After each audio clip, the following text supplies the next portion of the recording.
rengkuh jiwanggo satata jumenengan dening Ibu Juru Pangedi Busana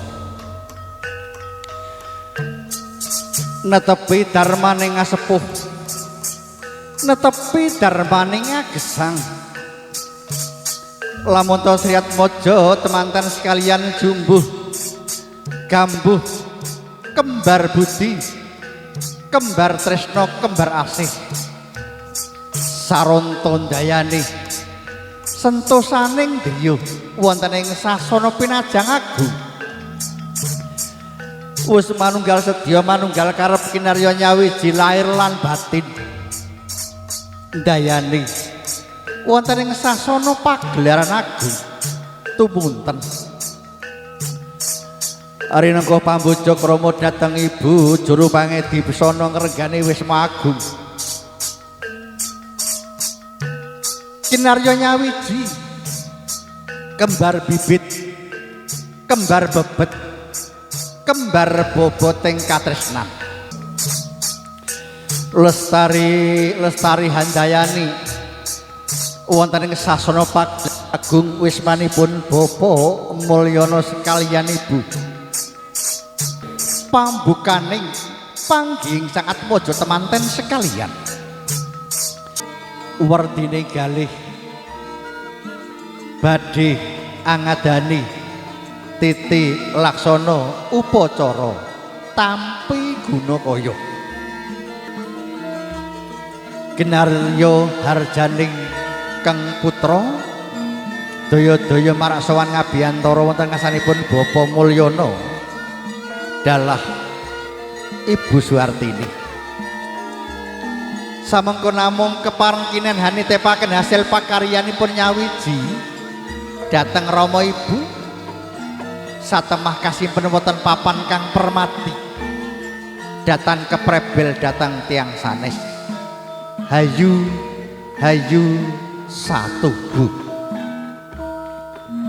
landhep panggraitane sangat mojo temanten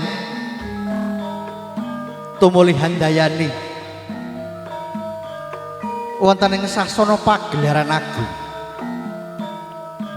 tinar buka wiwaring sedyatama nyawiji dhateng sangat mojo temanten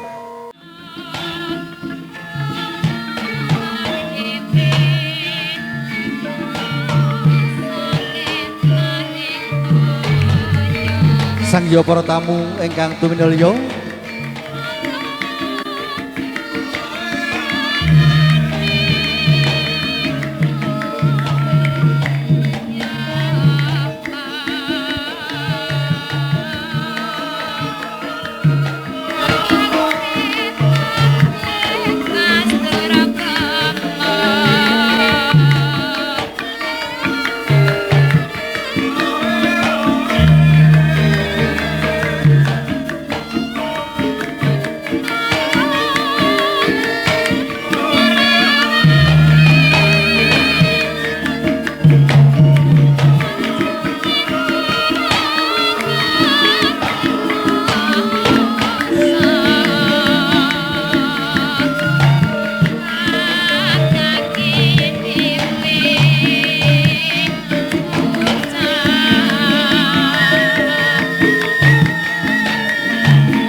Bismillahirrahmanirrahim.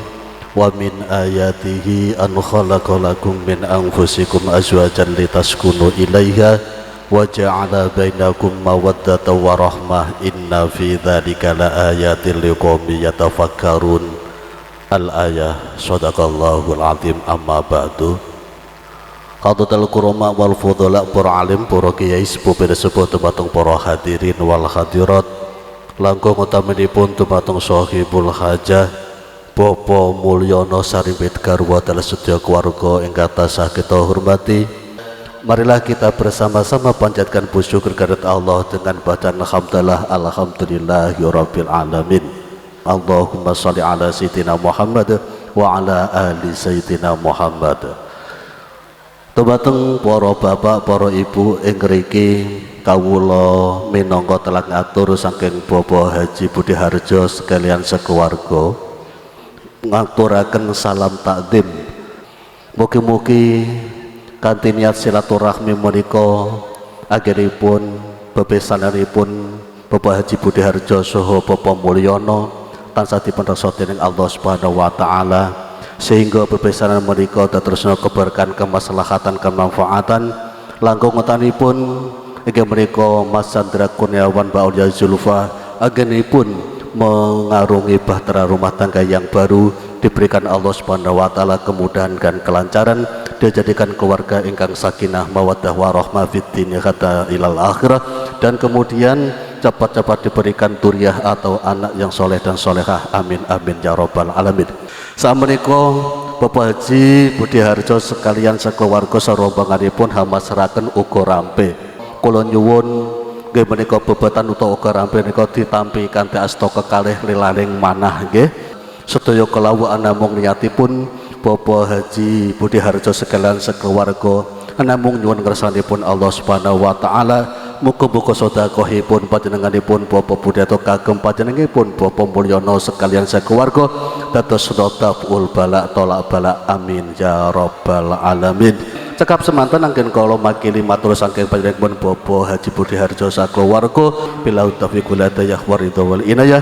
Wassalamualaikum warahmatullahi wabarakatuh. Alhamdulillahilladzi khalaqa minal ma'i basyara faja'alahu nasaba wa sihra wa kana rabbuka qadira. Salatu wa salaman ala man sanna alaina nikah wa zajaruna alaiha nasifah wa ala alihi wa ashabihi wa mawala la haula wa la quwata illa billah ma ba'da. Hadratul muhtarumin para alim, para urma kiai, saha rombongan pangambyong pinanganten kakung, alhamdulillah syukurillah wonten ing wekdal menika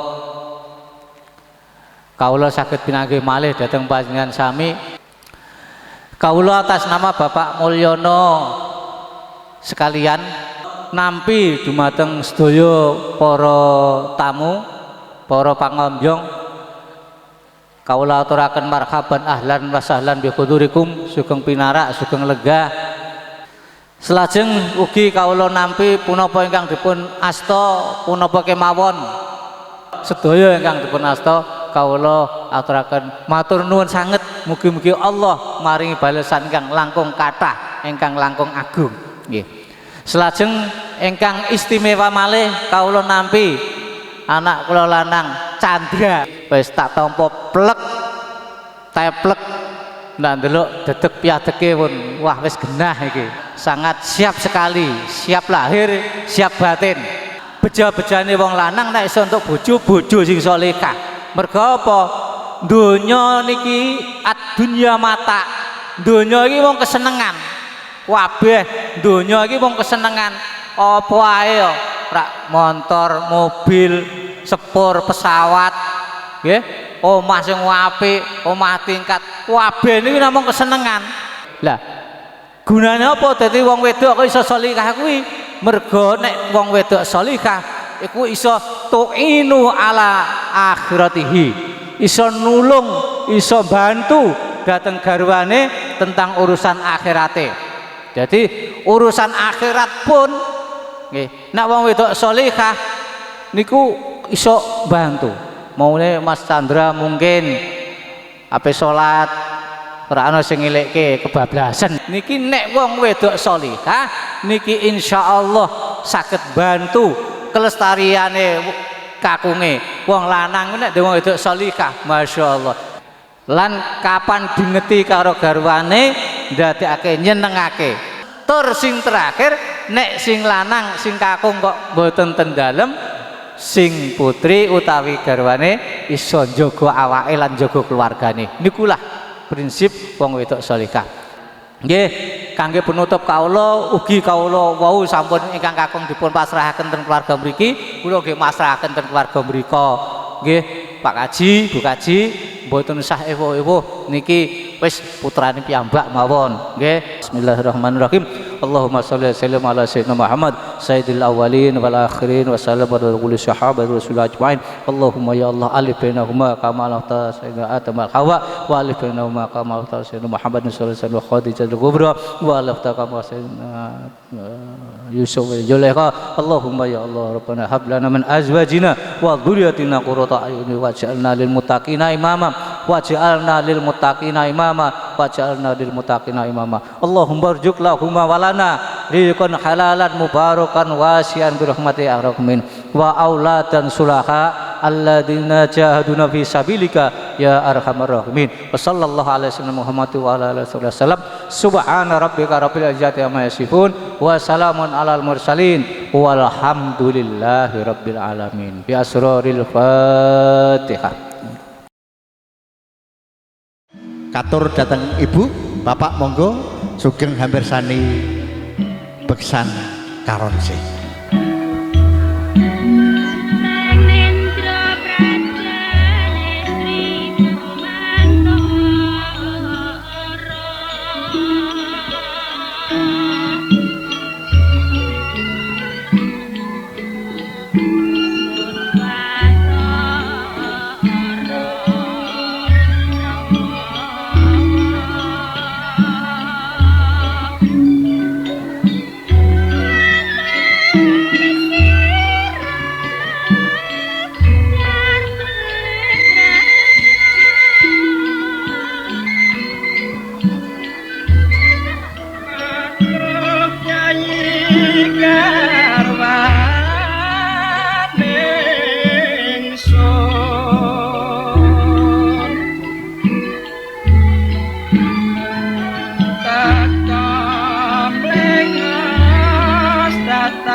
Bye.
nggih. Jadi nyambut gawe di aja mung tengok-tengok.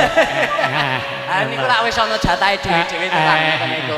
Niki sowan teng daleme sinten? Bapak Mulyono dalek Ibu Suwartini. Bapak Mulyono SPD. Wah menika SPD niku pendidikan. Pendidikan nggih. Iki nggone wong para dijo. Ha iya niku kula ya Dene awake dhewe salam kanggo dumateng panjenengan para tamu. diaturaken Dumateng panjenengan Bapak Mulyono Mulyono. dalek Ibu Hartini. Jatah adalah Ibu Hartini. Hartini. Hartini. Heeh. Oh Hartini. Nggih. Sugeng siang dumateng panjenenganipun para rawuh, para tamu sedaya. Saha dumateng panjenenganipun Bapak Mulyono. Anggenipun badhe momong putra wayahipun. Mugi-mugi nggih to ngantos panjang yuswa anggenipun gesang tansah pinanggih kaleresan. Bebasan Lirboyo nirsing sambikala nggih to.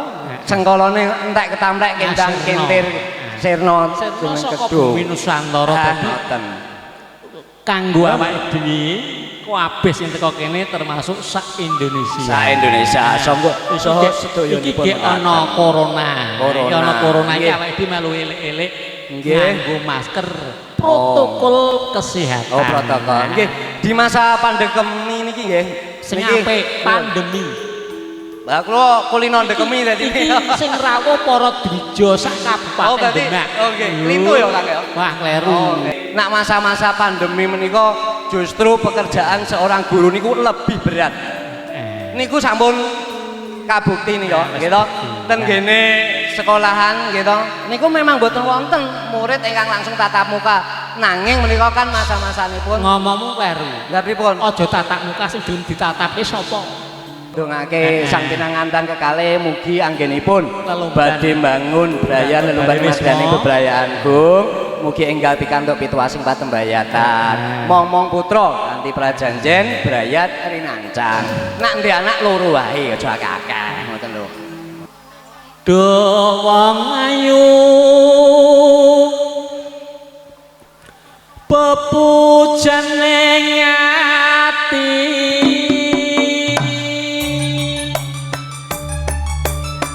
kaya ngene rasane nandang asmara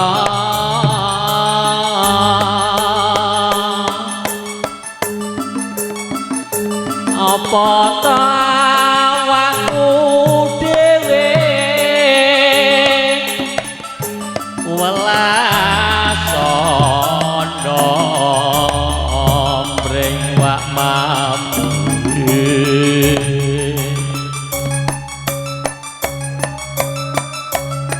esuk kapan katekan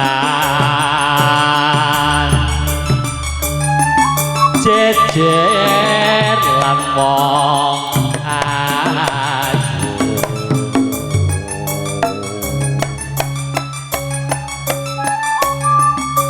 pamakno nakoda tanpa prawu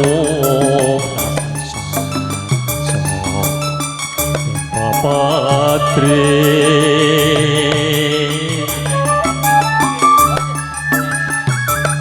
Ngedam sarias mara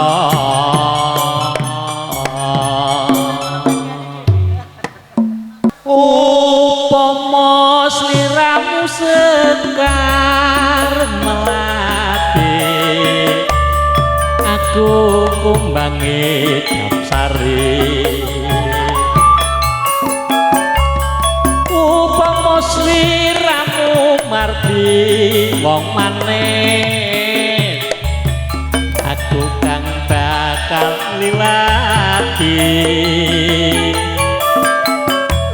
sineksen lintang eluku semono janji prasetya ngati tansah kumandel ning netra rinasa karasa rasane liya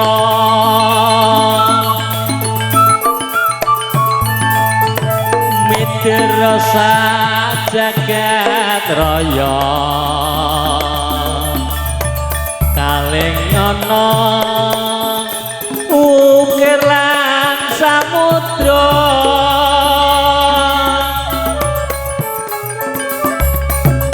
norae lan memanise aduh dadi ati selawase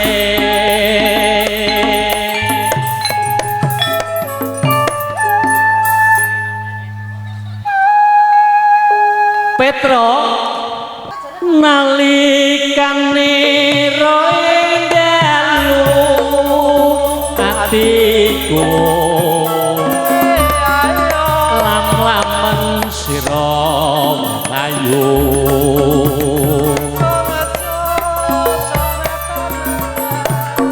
nganti mati ora bakal lali lakae lintange mlaku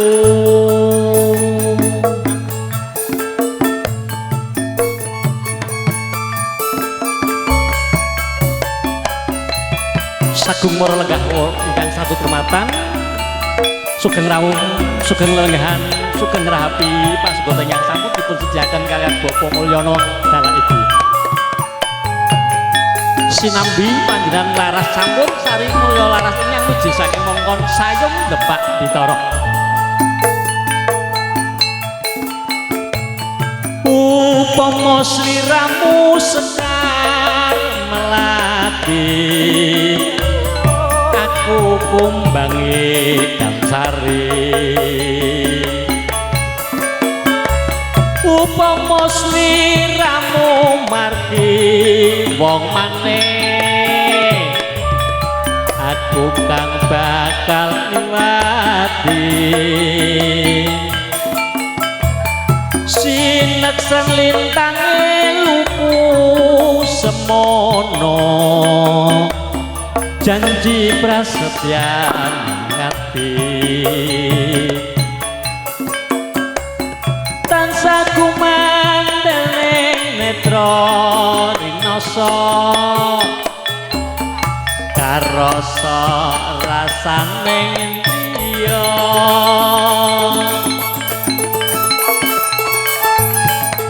mitir rasa jagat raya kaling ana ukir lan samudra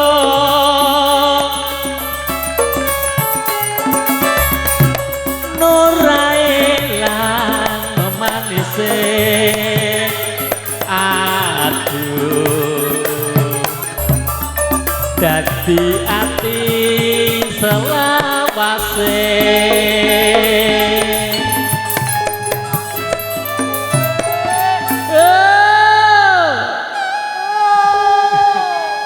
Sakniki kula wonten mriki niku sowan tenggene daleme Pak Mulyana. Pak Mulyana. Nggih to.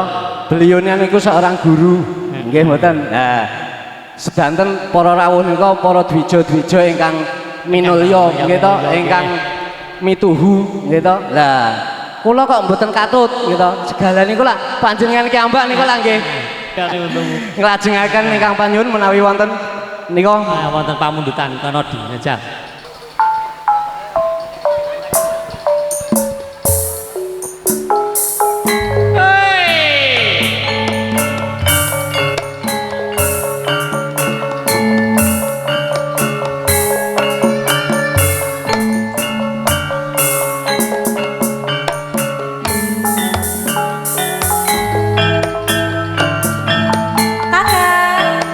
Diajeng karantene diajeng tekamu ya Gusti kene mbok ne momong kene-kene alah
Anggareng anggareng. Tengok iku ya Kang ya.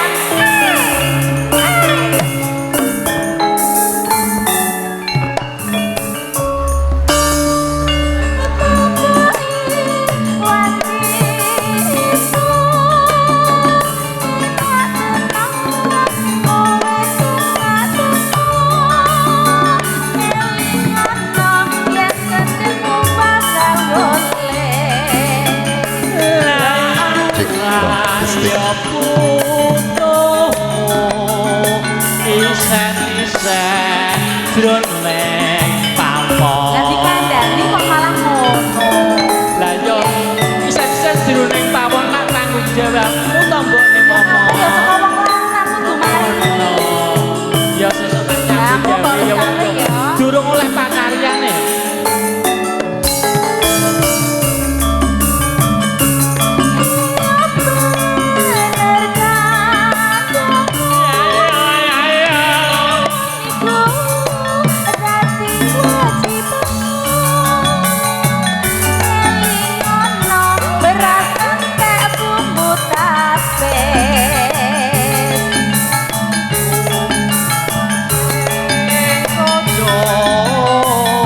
Apa sing kudu tak edo.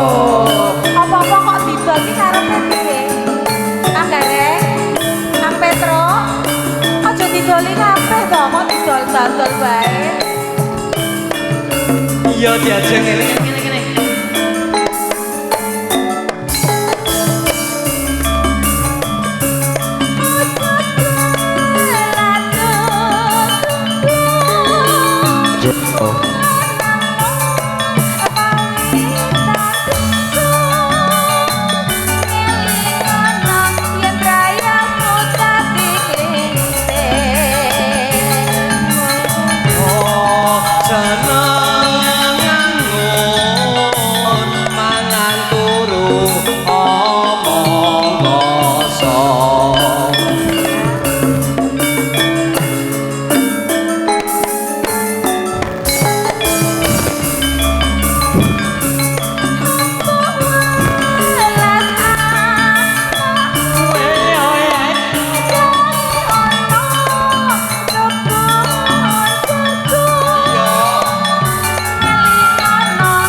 Aja bubuti wae tiga bati. Enak bubuti. Lah ngono iki piye karepe ya ngene iki. Jatuh.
Thank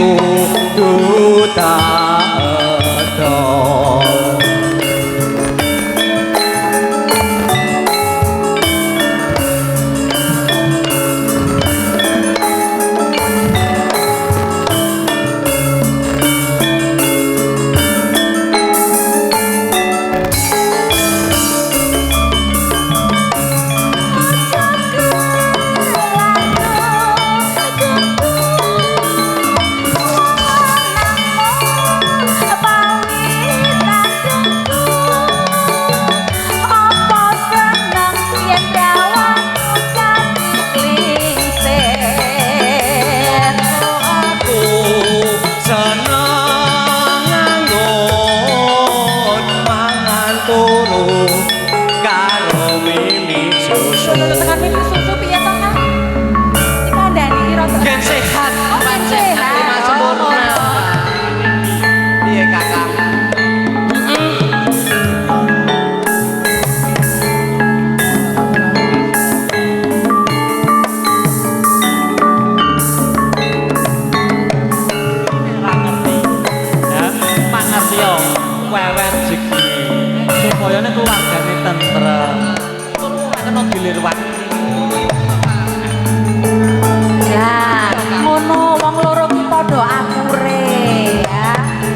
Ya kayak beli barang siji ora kopen didol.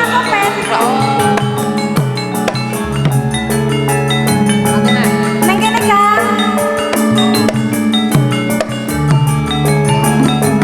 Alhamdulillah yo Kang. Piye jajane? Kata. Kata kula ya mangal biyo Bapak Mulyono ning digawe to. Ngono. Paring donga pangestu. Alhamdulillah. Mugi tansah lancar gancar. Lancar. Les sami tolong. Ora ono angin kaya sing wingi ngebur-ngebur awakku nganti ambruk. Ngono ki wis Lah wis sirna amin. Temanten ngale ya muga-muga wae nek ndang diparingi momongan ngono ya Kang. Muga-muga kuwi sing dadi panjaluke sak keluarga kabeh. Oke. Biasane ki kono ki iso ndonga. Aku ndongaku slenco kok wingi kok. Slenco? Heh. Aku tak krungu jajal. Wingi wis bar Piye? sekolah ning kono ki mau ning untumu ki. Oh, iki. Mbok liyane apa ora ono to Kang kok ya? Njaluke kuwi kok nek ra kuwi. Njaluke kambe iki. Nek ra kaya anyang-anyangan jare. Walah, lah aku ndek bojo iki ya ger kita mbok anyang-anyangan kok. Monggo diajeng. Kancane kono ra garek. Aku nek sing ngomong ngene iki ya Ya sak biasa. Enggak. Aku pengen Ora ngerti, ora bangetan aku kok. loro ati Aja lara ah. Nambarno aku latihan Yen oleh gantimu wis ra kacok aku Mergo wis tau jeru Yen aku cek betah suwe-suwe Ana sakune juga itu sini-sini wae. harapanmu sansaya bubrah tak wanti-wanti ora nganti lali tapi kenyataannya pergi karena kanan kali medo janjimu aku jaga ku turuti angan-anganku sakabehane wis tak turuti malah kowe menjadi udah malah tak tutui kalane ambruk kabeh lagi lurus rasanya wan sepion meseng marayati malah menjadi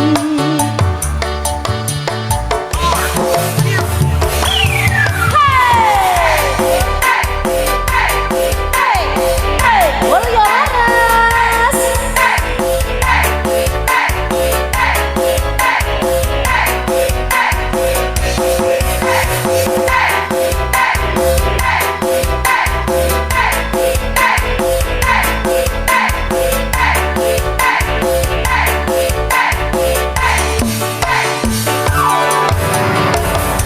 Dan aku cek tetap suwe-suwe lega turuti kegarepanmu sansaya bubrah biyen wis tak wanti-wanti ojo ngasih lali tapi kenyataannya pergi karena kenyataannya medo janjimu amro jaga ku nuruti angan-anganku sakabehane wis tak turuti malah kowe menjadi udah malah tak tutui kalane betulkan bila kiri lurus wae sakabehane wis tak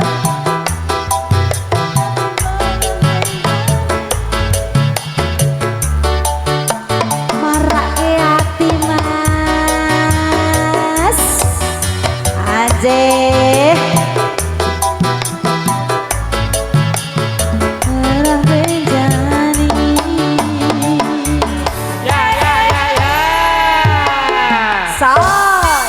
Pripun? Urung leren kok ya wis kon mencak-mencak. Kang iki malah aku agak lerek sedih lho iki to Mbak. Pripun, Mas? Niku entuk WA saka tanggoku. Sing wingi padu ambek aku. Lho le.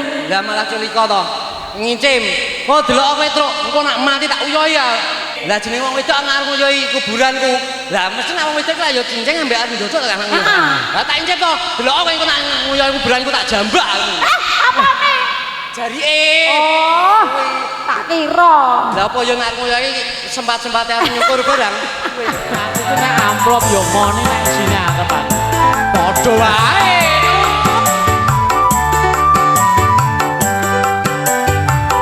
Kagem tamu undangan monggo niki nggih lagine Gubuk Asmara. Asmara.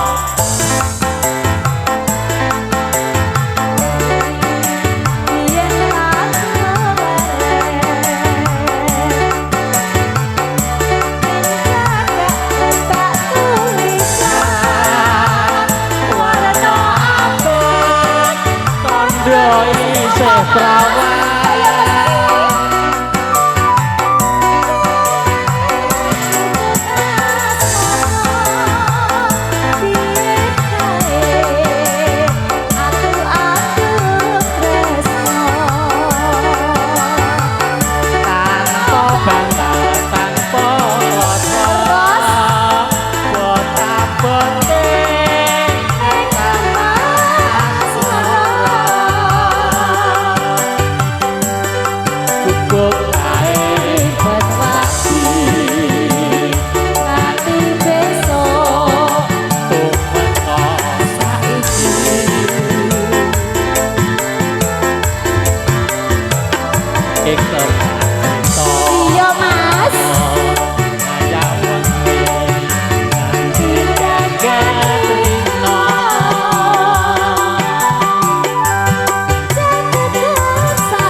janjan iki ceritane piye to Mas suwe? Iki ngene ceritane Piye? mbiyen aku kuwe do mlaku-mlaku tak gubuk. Nah, Ning gubuk linggo leren tanpa bantal tanpa kloso.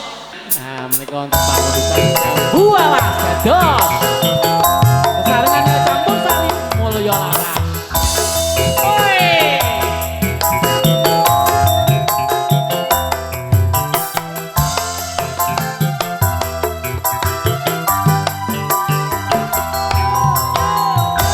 Kelingan manis sesame Gergelingan dek ramah geguyune Tresno lan kasih sayange Kapan aku dek bisa dadi bojone Eta-eta lho dek Ora tenang ana sing ning kono mau Iki ngomong eta ana sekuriti. sayange wis duwe bojo nanging aku wis kadung tresno nelongso rasane ngati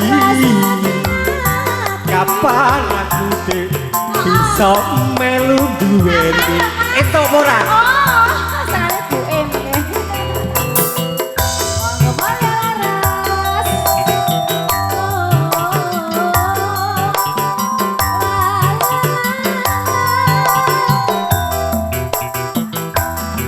jambu alas kulite ijo sing digagas orang gawa bojo ada gula ada semut durung rondo aja direbut Sumpah ning batin. sumpah terus Kula ble dadi kawin.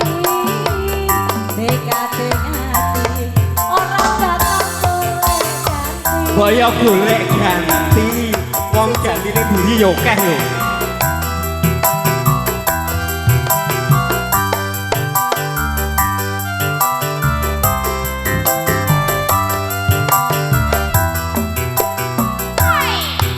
Sumpah wis janji arep sehidup semati. Seneng lan sedih bareng-bareng dilakoni. jambu alas dek Eh, rasane manis Reni randane kelingan manis sesuk berkelingan ramah geguyune tresno lan kasih sayange kapan aku dek bisa dadi jodone sedelok ya ora apa-apa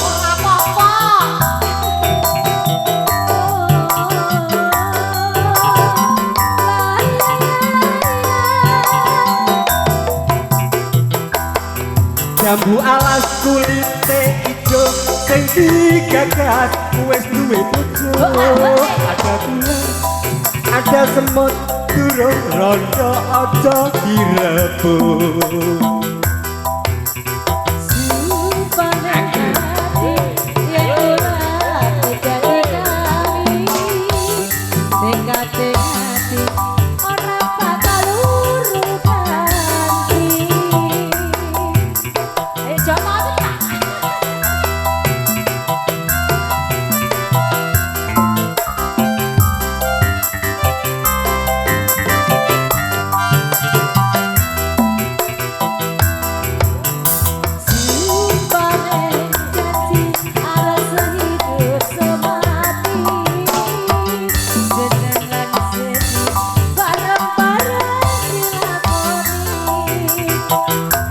jambu alas nduk manis rasane najan tilas tak enteni randane kelingan manis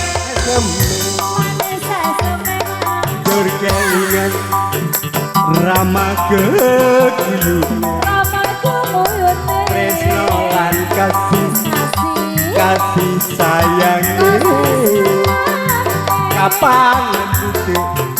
iso dadi judune